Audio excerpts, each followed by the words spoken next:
Time to cut a video. I'm in northwestern Ohio, west of Toledo, east of Indiana, south of Michigan, as you can tell from the map. Realized I hadn't cut any kind of a video on leaving Canada, because as far as the chapter flow goes, I organized Canada as its own chapter before crossing into the Midwest chapter, which is chapter 9, which is what I'm in now, before hitting chapter 10, aka home. Canada, chapter 8, is that fast chapter that's building to the climax.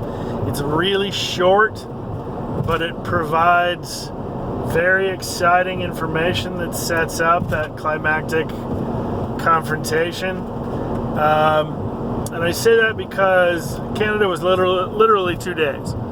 I knew I was cutting into Canada to go to the bungee jump, because originally I was just going to go up to Maine, see Stephen King's house, and then cut southwest to Niagara Falls, which is one of the reasons it was so serendipitous that I wound up on the Canadian side where Superman 2 was shot. I knew it was going to be fast because the girl in the chair found the bungee in Canada, and I knew that's where I was going. So I didn't get to spend any time in Quebec City. I didn't get to spend any time in Montreal. I didn't get to spend any time in Ottawa, and I didn't get to spend any time in Toronto, which were the 4 major cities on my route. Just fly through, mostly for the bungee jump, for a couple other stops, which you saw or may have seen. But I didn't get any real sense of Canada other than the barest of tastes. I mean, if the tour is the appetizer sampler of America or of North America, then Canada would be the fried zucchini that is on the sampler platter, but that I didn't really touch and left for somebody else. I would be willing to go back to Canada. I certainly want to explore Toronto in more depth, and I would like to do probably Montreal, between Montreal and Quebec City, because that challenge of being in an area where I don't speak the dominant language, there's a lot to be learned from that. And I specifically didn't use Google Translate because I didn't want an easy way out. I wanted to try it. And it's mostly due to the sense of empathy and trying to apply that to the people who live around me in regular life. So Canada was a fly-through. I will say the bungee jump was it was one of the set pieces that was planned into the tour. I was originally planning on bungee jumping off the bridge in West Virginia, and I may have said this before, but when I got close to it, I discovered that they stopped doing those jumps in 1993 when somebody got hurt, and they closed that down. So bridge is not an option, and like I said, the girl in the chair, my Oracle / Net Leads, however you want to look at it, said, I found this one for you, and so I went and did that. Canada was cool. I don't know that I would live there. Driving is certainly easier. I mean, the metropolitan areas, I mentioned this, were pretty much as congested, maybe slightly less. And the one thing that keeps throwing me is that when you have a merge lane, when you're getting on the freeway, their merge lanes have dotted lines where the merge lane ends. So like it angles into the main road, and then there's a dotted line showing you that merge lane's over, you're on the freeway now, and it feels like a wall. So I think everybody's a little more polite, maybe, to give some respect to the fact that the merge lane is a wall. I wonder if that can have that large an effect on the psychology of a country. So I'm into chapter 8 now. Chapter 9, the Midwest. Came through Buffalo. Saw the 4th presidential assassination spot. Spent some time reflecting on the fact that all 4 successful presidential assassinations were performed with firearms, and the close call on Reagan was a firearm as well. That one I actually remember. And then I remember SNL doing the assassination of Buckwheat, which I believe I recognize now as parody, and didn't at the time. It'd be interesting to go back and look at the calendar on those. And then I came west through the tip of Pennsylvania. So I crossed Pennsylvania in about 2 hours, believe it or not. And then into Ohio, got to Sandusky, spent the night, did today over at Kelly's Island. Then came west, and I'll be in Chicago tonight for the next 3 days. I'll be in the Midwest for the next week. I mean, I'm in Duluth on the 3rd and the 4th, leaving on the 5th.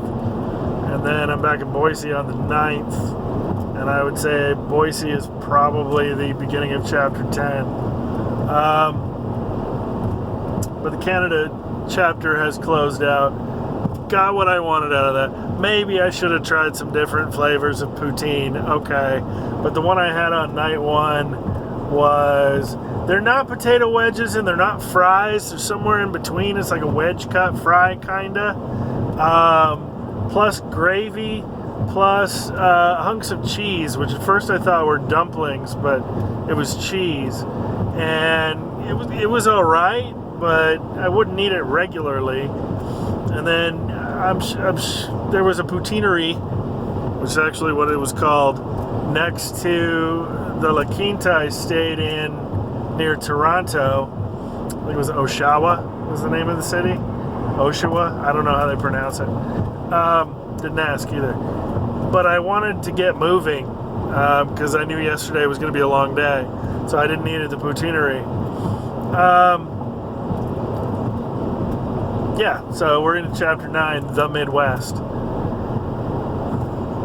As a companion to that, since this is 7.5 minutes long, I've gotten a lot of, well, why didn't choose? And the one that triggered the desire to talk about it was music. I've been thinking about this for a while. Somebody said, well, why are you listening to the radio? Why aren't you just... Well, I mean, there are a lot of reasons I'm listening to the radio. I have a ton of audio options. I have Audible. I'm about 2/3 of the way through the 2nd book in the new Star Wars Thrawn trilogy. It's Thrawn Alliances. I have podcasts. I've listened to a lot of How Did This Get Made, Doug Loves Movies, and I've got stuff I haven't touched.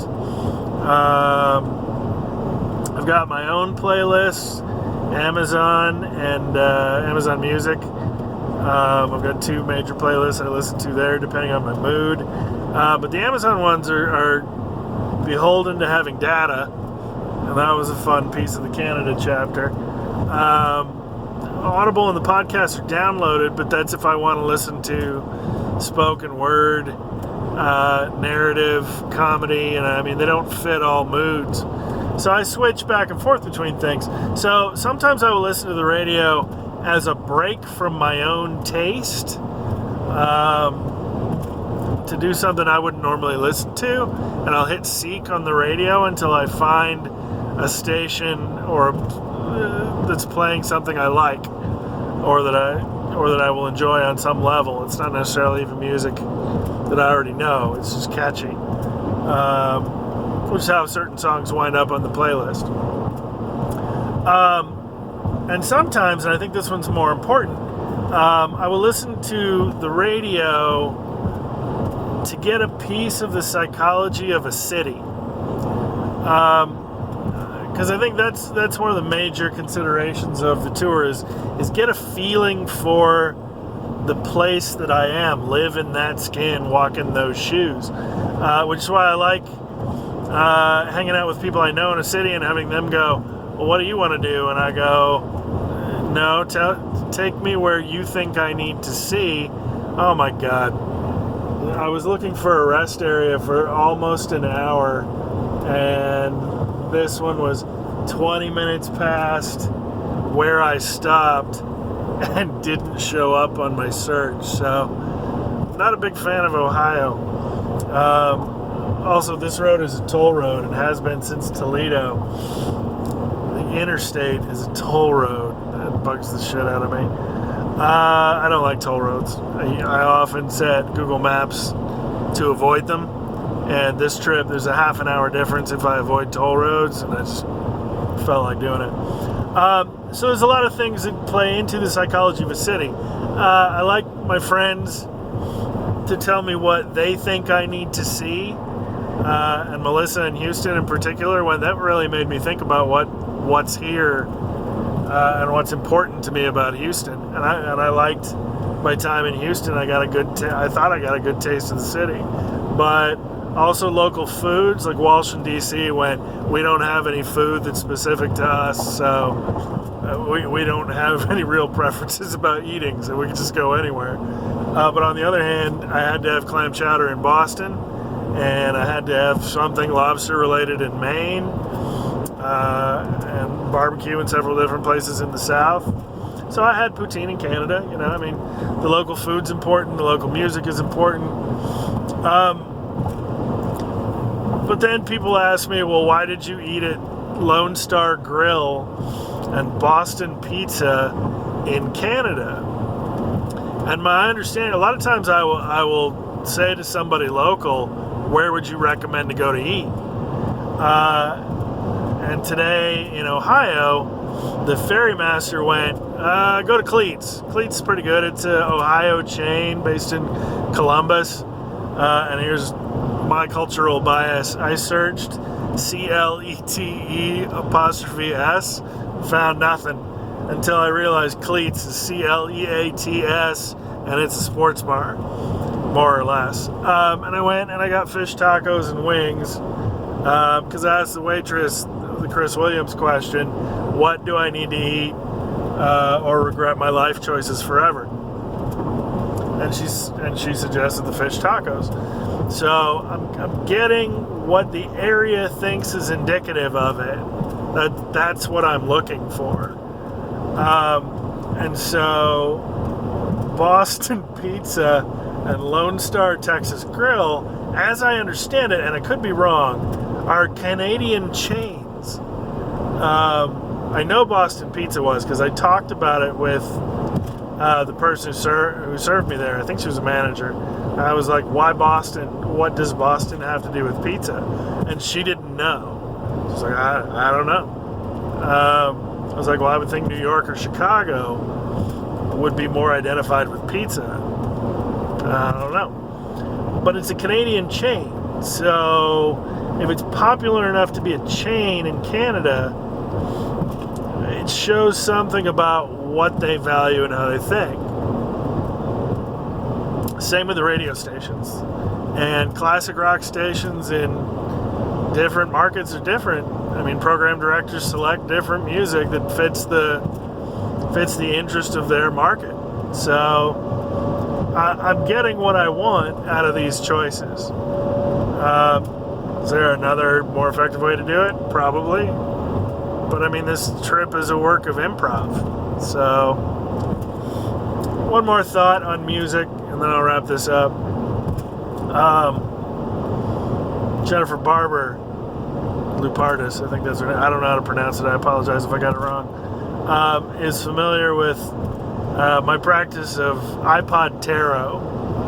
Because a long time ago, 2006, 2007, I told her that I sometimes used my iPod full of 6,000 songs and audiobooks and spoken word stuff as sort of a magic 8-ball that you would ask it a question and then hit shuffle and take the first 10 things that it played as indicative of the answer to the question. The 10 selections being the number of cards you typically use in a tarot card spread, I think. 1, 2, 3, 4, 5, 6, 7, 8, 9, 10. Yeah, there's 10 cards in a typical tarot spread, so I took 10 songs as the indicator of the answer to the question. And I still think that's fun. I don't really have a database to do it from anymore, because my biggest playlist on Amazon Music is 220 songs. Every once in a while I'll dig out my old iPod from 2007 that doesn't have the same memory as my phone and doesn't keep it charged very well, and play iPod Tarot just to see what it says about certain things, situations, relationships, people in my life. So I think there's a certain reason for this. Oh yeah, I remember where I was going here. I was talking about this last night too. I think there's a certain tapestry to the way we work as human beings, and I think that we encounter the right stories at the right times. I think there's a confluence of factors that play songs at certain moments, so they will speak to you. Maybe it's a little artsy of me, but I think there's meaning to that. I mean, there's meaning to anything you choose to see meaning in, really. But let's say you've never seen The Godfather, and somebody goes, "You've never seen The Godfather? Why have you never seen The Godfather?" I would argue that there's meaning in that. That there's something in The Godfather that it's not time for you to take from it yet. Like, I've read Watchmen 5 or 6 times, probably more. And every time I read Watchmen, I identify with something different, and I draw something different from the book. And I think those kind of super texts do that for us. I think the Bible does that for a lot of people. There's a certain amount of instruction manual for life in the Bible. But I think the universe or God or the law of attraction or whatever it is speaks to us through those other texts as well. Like when I was in Houston, Melissa and I went to the movies, and we had a choice between the new Child's Play movie and Toy Story 4. And she wanted to see Toy Story 4 with her daughter, so we went to see Child's Play. And it's god-awful. The doll is terrifying when it's not in possession mode, which is bizarre. But then we talked about it a couple weeks later, because I saw Toy Story in New Jersey. And she was like, "We should have gone to see Toy Story." But then, I'll leave that conversation there. And I went, "Nah, I think we did the right," because I wasn't supposed to have Toy Story until I was seeing it by myself in New Jersey. Because I think the message or the theme of Toy Story, particularly in Woody's character arc and the choices he makes towards the end of the movie, spoke very strongly to the decisions and the directions that I'm dealing with right now. And I think it was a very personal experience that I was supposed to have on my own. I think most movies are like that. I'm afraid that in the future, some alien species will do an archaeological dig on our planet and take our stories and our artwork as what comprises our culture, and so they'll be like, on Earth in the 2000s, they had giant robots. Their vehicles transformed from cars and planes to robots that would fight each other and lay waste to, and they'll think that's truth about our society. That worries me a little bit. But I think stories and songs are how we commune with the universe and with meaning in our lives. So sometimes I will listen to the radio to give it a chance to speak to me. Like, I don't think Kelly Clarkson's Stronger is something that I would normally identify with, or that people would just like What Makes You Country. People went, "Why is that on your playlist?" Well, it spoke to me when it played, and I listened to it, and I heard what it had to say, and I took from it what I was supposed to take from it in that moment.